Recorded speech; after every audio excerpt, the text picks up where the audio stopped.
حضور علیہ الصلوۃ والسلام نے زبان کے کنٹرول کرنے کی تلقین کی، اور یہ بغیر ہڈی کے گوشت ہے، اس کو سنبھال لیا جائے، 32 دانتوں میں جکڑ کے رکھی گئی زبان ہے، لیکن یہ پھر بھی قابو میں نہیں رہتی، اس کو کنٹرول میں کر لو، اس کو قابو میں کر لو۔ ایک روایت میں آتا ہے جب صبح ہوتی ہے تو سارے اعضائے بدنیاں زبان کے آگے ہاتھ جوڑتے ہیں کہ بی بی تو نہ کچھ کرنا، تیری وجہ سے ہم سزائیں کاٹیں گے اور اذیتیں پائیں گے۔ تو زبان کو قابو میں کرنا، اور اس کا علاج کیا ہے؟ خاموشی۔ من صمت نجا، جو خاموش ہوا وہ نجات پا گیا۔ خنجر خاموشی، خاموشی کا خنجر ہو تو نفس کے لیے بہت بڑا وار ہے۔ دوسری بات، شمشیر جو، بھوک کی تلوار۔ بھوک کے ذریعے نفس کشی ہوتی ہے، نفس کا مقابلہ بھوک سے ہم کر سکتے ہیں، چونکہ جب بھوک ہوگی تو اس وقت بہت ساری خواہشات جو ہیں وہ دم توڑ جائیں گے۔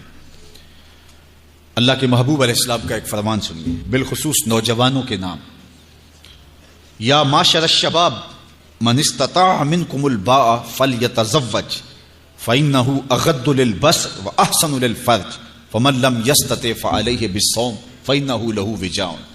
فرمایا اے جوانوں کے گروہ، تم میں سے جو نکاح کرنے کی طاقت رکھتا ہے وہ دیر نہ کرے، جلدی نکاح کر لے۔ کیوں کہ نگاہ اور پارسائی کی جگہ کا محافظ ہے، تمہاری نظر کو بھی محفوظ کرے گا اور تمہاری پارسائی، تمہاری عصمت کے جوہر کو بھی محفوظ کرے گا۔ تو اگر کسی کے پاس استطاعت ہے تو وہ نکاح کرنے میں دیر نہ کرے۔ فَإِن لَمْ يَسْتَطِعْ، اور اگر کوئی طاقت نہیں رکھتا، اس کے حالات ایسے نہیں ہیں کہ وہ نکاح کر پائے، فَعَلَيْهِ بِالصَّوْمِ، تو فرمایا وہ کثرت کے ساتھ روزے رکھے۔ فَإِنَّهُ لَهُ وِجَاءٌ، روزے اس کے لیے قاطع شہوات ہیں اور اس کی مشکلیں آسان کرنے والے ہیں۔ تو نوجوانوں کو اگر استطاعت نصیب ہو جائے تو وہ شرم نہ کریں، وہ نکاح کی طرف بڑھیں تاکہ ان کی عصمت کے جوہر کی حفاظت ہو سکے۔ لیکن کسی وجہ سے نکاح میں تاخیر ہے تو پھر وہ کثرت کے ساتھ روزے رکھیں۔ روزوں کی کثرت گناہ سے، شہوات سے، برائی سے، گناہوں سے انسان کو بچاتی ہے۔ تو کثرت کے ساتھ روزے رکھے جائیں تو روزہ بھوک جو ہے وہ نفس کشی کا ایک مؤثر ترین علاج ہے، اور یہ میرے اور آپ کے آقا و مولا نے بیان فرمایا۔ تو بھوک کی تلوار جو ہے یہ نفس کشی کا ایک مؤثر ذریعہ ہے، اور نفس کا سر کاٹنے کے لیے بھوک کی تلوار ہمیں ہر وقت حمائل کیے رکھنی چاہیے، اور ہر وقت اپنے ساتھ لٹکا کے رکھنا چاہیے، کثرت کے ساتھ ہمیں روزے رکھنے چاہیے۔ تیسری بات فرمایا نیزہ تنہائی، تنہائی کا نیزہ۔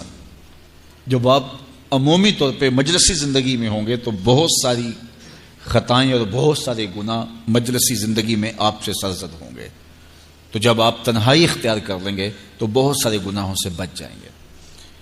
حضرت شاہ نقشبند بخاری علیہ رحمہ فرماتے ہیں کہ فقیر کے لیے سب سے بہتر جگہ اللہ کا گھر مسجد ہے، یا پھر کامل شیخ کی صحبت ہے، یا پھر تنہائی ہے، چوتھی جگہ سوائے ہلاکت کے اور کچھ نہیں ہے۔ العافیۃ فی العزلہ، عزلت میں، تنہائی میں عافیت رکھی گئی ہے۔ اس لیے اپنے آپ کو ایسے ہجوم میں، ایسی جگہوں پہ لے جانے سے روکیں، اپنے آپ پر ضبط کریں جہاں نظر پاک نہیں رہتی، جہاں خیال کی پاکیزگی کا سامان نہیں رہتا، اور جہاں آپ کی جو ہے وہ آپ کی زبان محفوظ نہیں رہتی۔ دوستوں کے ساتھ بیٹھیے، آپ عزیزوں رشتہ داروں کے پاس جائیے، ضرور ملاقات کیجیے، لیکن اس کا ایک اعتدال ہونا چاہیے۔ اگر آپ سمجھتے ہیں کہ کسی جگہ جاتے ہوئے، کسی جگہ پہنچ کر آپ کی نظر میں پاکیزگی نہیں رہے گی، خیالات میں گندگیاں گردش کرنے لگ جائیں گی، سوچوں میں آوارگی آنے لگ جائے گی، تو وہ شادی کی تقریب ہو یا کوئی اور تقریب ہو، وہاں جانے سے اپنے آپ کو روک لیں، کیونکہ وہاں جا کے آپ اپنا کوئی فائدہ نہیں کر رہے، اپنا نقصان کرنے جا رہے ہیں۔ تو جہاں آپ کو یقین ہو کہ آپ وہاں اپنے آپ کو بچا نہیں پائیں گے، اپنی حفاظت نہیں کر پائیں گے، تو وہاں سے تنہائی بہتر ہے، وہاں سے عزلت بہتر ہے۔ تو یہ تین چیزیں ہم اگر کر لیں تو یہ نفس کشی کا ایک مؤثر ذریعہ ہے۔ اب ماہ سیام کے اندر اللہ تعالیٰ یہ تینوں چیزیں ہمیں نصیب کرتا ہے۔ ہم زیادہ بولتے نہیں ہیں، روزے سے ہوتے ہیں، بلکہ فرمایا اگر تم سے کوئی شخص بحث سے کوئی الجھے، کوئی لڑائی کرنا چاہے، بدتمیزی کرے، تو اس سے کہو انی صائم، میں روزہ رکھا ہوا ہے۔ اور اسی طرح بھوک تو میسر ہوتی ہی ہوتی ہے۔ اور تیسری بات کہ عزلت بھی میسر ہو جاتی ہے، اس میں آپ ذکر کے لیے، فکر کے لیے، روزے میں آپ تلاوت کلام مجید کے لیے تنہائی اختیار کرتے ہیں۔ تو گویا روزہ ایک ایسی تربیتی ورکشاپ ہے کہ جس کے ذریعے سے آپ کے نفس کی تہذیب ہو جاتی ہے. جب نفس قابو میں آ گیا، نفس کنٹرول میں آ گیا، نفس کو آپ نے کمزور کر لیا، تو شیطان چھٹ کے بھی کچھ نہیں کر سکے گا. کیونکہ شیطان ہمارے اوپر حملہ کرتا ہے نفس کے ذریعے سے. باہر کا دشمن ہے اور نفس اندر کا دشمن ہے. ہمارے دیہاتوں میں چوری ہو جائے نا تو بوڑھے بزرگ مل کے بیٹھ جاتے ہیں کہ بتاؤ چوری کیسے ہوئی. تو ایک نقطے پہ سارے متفق ہوتے ہیں، اور وہ نقطہ یہ ہوتا ہے کہ کوئی اندر کا بھیدی ضرور ہے. جب تک کوئی اندر کا بندہ نہیں تو باہر سے کوئی آ کے از خود چوری نہیں کر سکتا، تو کوئی اندر کا بندہ ضرور موجود ہے. نفس اندر کا بھیدی ہے اور شیطان باہر سے آ کر حملہ آور ہونے والا ہے. اس لیے شیطان کو اندر آنے کا موقع نفس دیتا ہے. نفس کو ہی کمزور کر لیجئے، وہ آپ کا ساتھی بن جائے، نفس امارہ نفس مطمئنہ بن جائے. اور وہ نفس جو برائی کا حکم دیتا ہے وہ نفس امارہ کہلاتا ہے. اور جب وہ کثرت ذکر سے، عبادت سے نفس مطمئنہ بن جاتا ہے تو پھر وہ شیطان کے لیے رکاوٹ کا ذریعہ بن جاتا ہے اور آپ کی زندگی محفوظ ہو جاتی ہے. اور یہ ہمارا کام ہے، یہ ہمارے کرنے کا وظیفہ ہے. دیکھیے حضرت انسان کو اللہ نے اختیار دیا، زندگی دی، فہم دیا، ادراک دیا، گناہ کی قوتیں اور نیکی قوتیں ساری اس کے ساتھ لگی ہوئی ہیں. اس نے صرف ایک لا ابالی شخص کی طرح زندگی نہیں گزارنی کہ جو سامنے آ گیا کھا لیا اور جو زبان پہ آ گیا بول دی. ایسا نہیں ہے.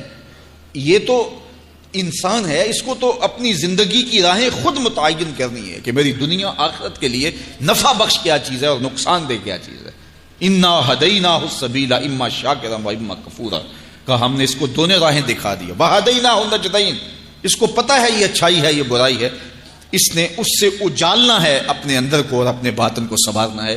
تو ماہ سیام ہمارے لیے موسم رحمت اور موسم نور ہے جو ہمارے اندر کی روشنی کا سبب اور ذریعہ ہے.